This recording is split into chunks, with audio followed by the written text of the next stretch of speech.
Welcome to this special Business Standard Budget Show. I'm AK Bhattacharya and I have with me Mr. T. N. Ninan. Thank you, Mr. Ninan, for joining us on this show.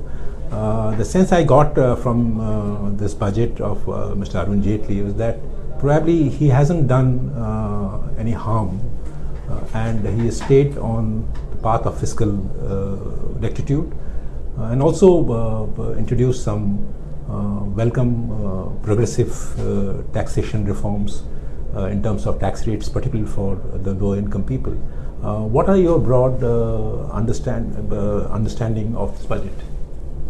Ashok, my primary take is that the message is fiscal discipline. This is now Mr. Jaitley's fourth budget. Each year he has managed to reduce the deficit. In fact, this is now the sixth consecutive budget in which the central fiscal deficit has been reduced. So that message of steady movement towards the desired deficit level of 3% of GDP or less is a very strong message to markets, domestically and to international investors overseas, that this country is serious about getting to a very proper, safe fiscal situation. I think that to me is a very important message. The second message I get is that the positive effects of demonetization are now beginning to show.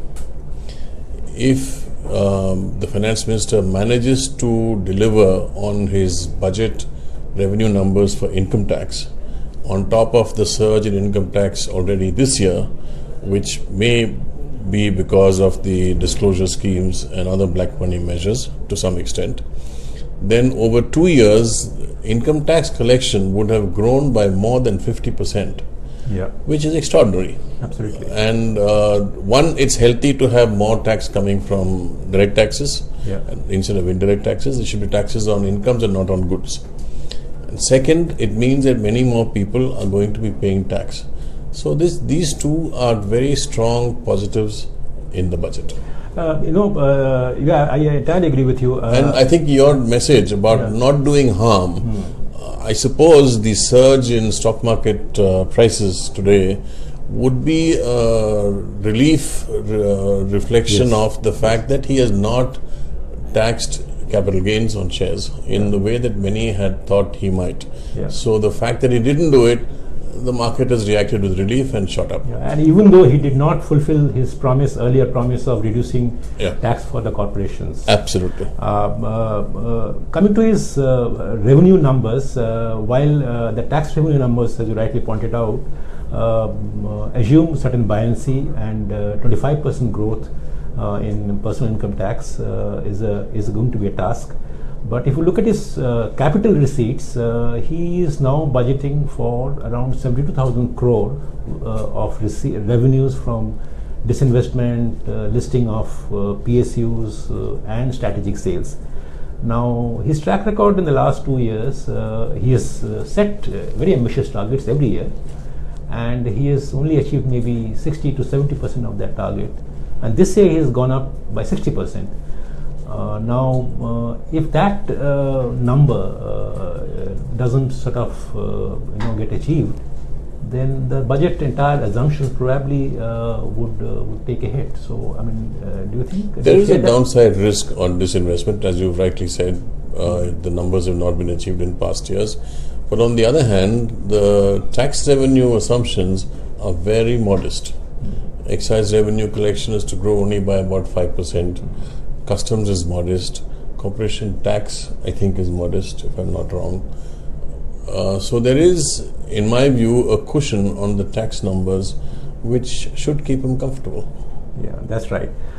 There's another area of concern which some of his critics are pointing out, that at a time when the geopolitical reality and India's neighborhood is not very looking as reassuring as it ought to be, defense outlays expenditure should have been probably gone up a little more. What is your understanding, and how do you look at the defense outlays and the defense ministries and defense establishments' absorptive capacity in this area?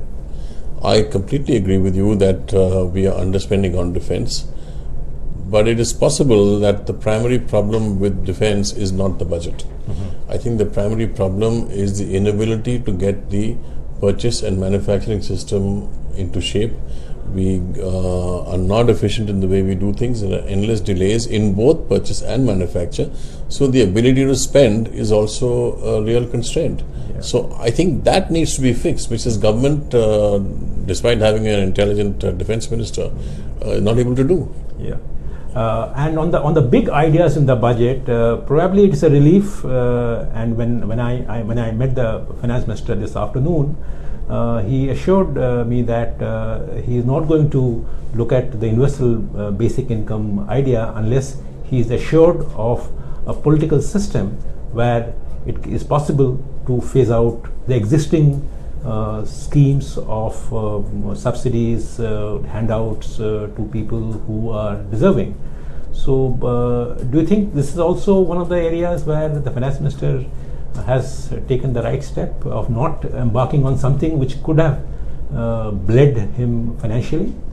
I think he's been very wise to not do it. I don't think this is going to happen in the foreseeable future.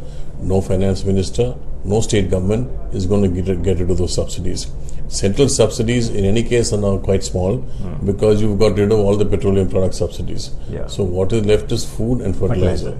And you're not going to touch the farmer. Because that will create all kinds of problems. So I don't see anybody giving up subsidies in to get a basic income going. This is the pie in the sky. It's not going to happen. There is a lot of discussion in this budget about his steps on reforming the political funding pattern, and I am frankly less than impressed. Yeah, I mean, can you explain your these bearer bonds that he's talking about as electoral bonds, which will be short-term bonds without any interest. Yeah. The whole point is that the bulk of political funding is done through cash. The spending is done, the collection is done without a record, the spending is done without a record. Whatever is on the record, they file their tax returns, and that is only a fraction of the real expenditure.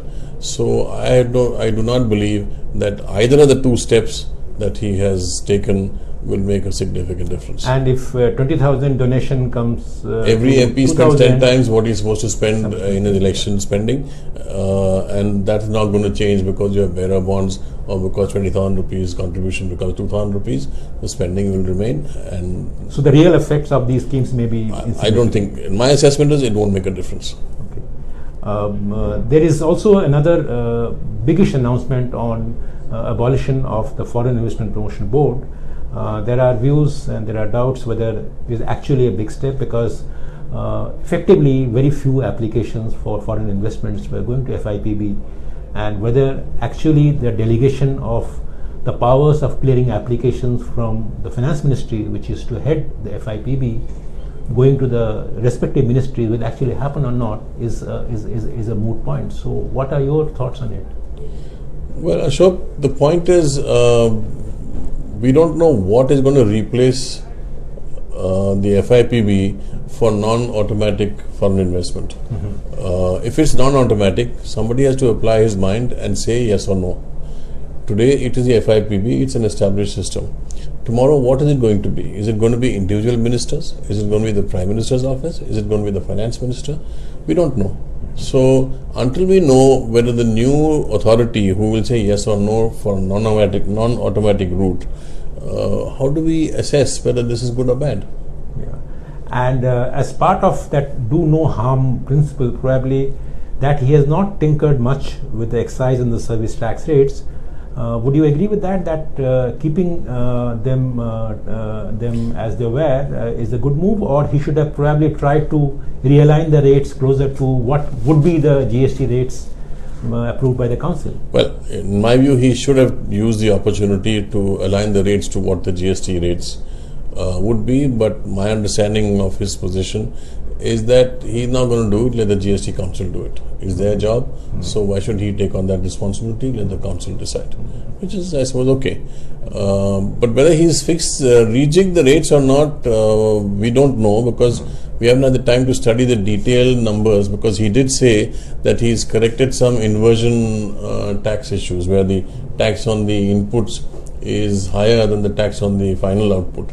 So that is discouraging local manufacture, and he did say in his speech that he's reversed that. So we have to look at the detailed sectoral changes to see how he's reversed it and what impact that has on specific industrial sectors.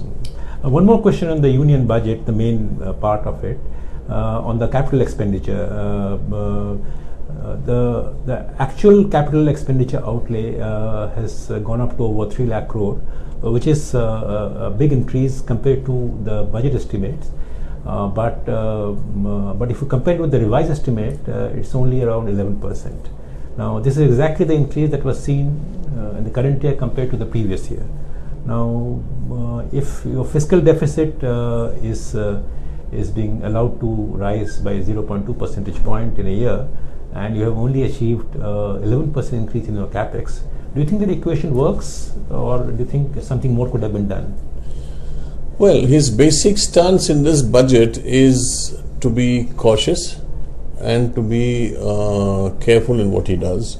So he has assumed very tight budgeting, low increase in revenue and low increase in expenditure. So when you're basically saying that expenditure is going to grow only by 6%, which in inflation adjusted terms will be 1 or 2%, then there is not much room to start rejigging expenditure in a major way. Right. I think this is the budget that flows from the uncertainty of the immediate post-demonetization economic situation, and number two, it is a budget which recognizes that the GST is coming. So with two uncertainties before him, he has decided to play safe, which right. I think shows a wise finance minister. Absolutely. I think finally, lest we forget that this budget also has railway budget numbers for the first time. The railway budget numbers show that while it gets 55,000 crore of rupees from the union budget as budgetary support, but all its railway budget numbers in terms of revenues are way out of line in terms of the growth projections show that railways are expected to do very well in terms of freight revenues, passenger revenues, and the expenditure side, there is some attempt at restraining them. But given the fact that in the current year the railways have done miserably in terms of revenue collections from freight and fare, probably has the railway budget, if that is true, has suffered in terms of neglect, because entire focus on the union budget and the railway budget, which also needs to be looked at carefully, is not getting the kind of attention that it should be. Well, he did, the finance minister did have some points about the railways budget in his speech, but my view is that the railways are now in a very difficult situation because they're finding it increasingly difficult to compete against air for premium passengers, which deliver the bulk of the revenue, and against roadways. And if they don't find a basic way of reinventing the railway system, this is going to be a seriously challenged institution, because airfares are low. All your upper class, there are more or as many people flying as there are upper class rail passengers. Upper class rail passengers are about 1% of the total, but they account for 30% of passenger revenue. That's right. So if you lose that 1% traffic, you lose 30% of your passenger revenue. If that goes to the airlines, then you are left with a serious crisis. So I think the finance minister sort of drew attention to this problem, saying it needs radical surgery. And I don't know if we have any answers to that as yet. And he uses the idea of listing companies. IRCTC is a profit-making company, which is now... Those are all on the margin. The railways as a system is huge. Right. And these are small companies, relatively. Yeah. The whole system now faces a challenge from road and air competition, which so far it hasn't figured out how to deal with. So in short, railways are going to face tough challenges in the coming years. I think so. Yeah. Thank you very much, Mr. Ninan, for this discussion. And the broad message one gets is that this budget has followed the fiscal rule book fairly sincerely, and it has also provided 11% increase in outlay on capital expenditure. In the given tough situation in the post-demonetization scenario, it has tried to coast along and see that what are the opportunities ahead. Thank you for being with us.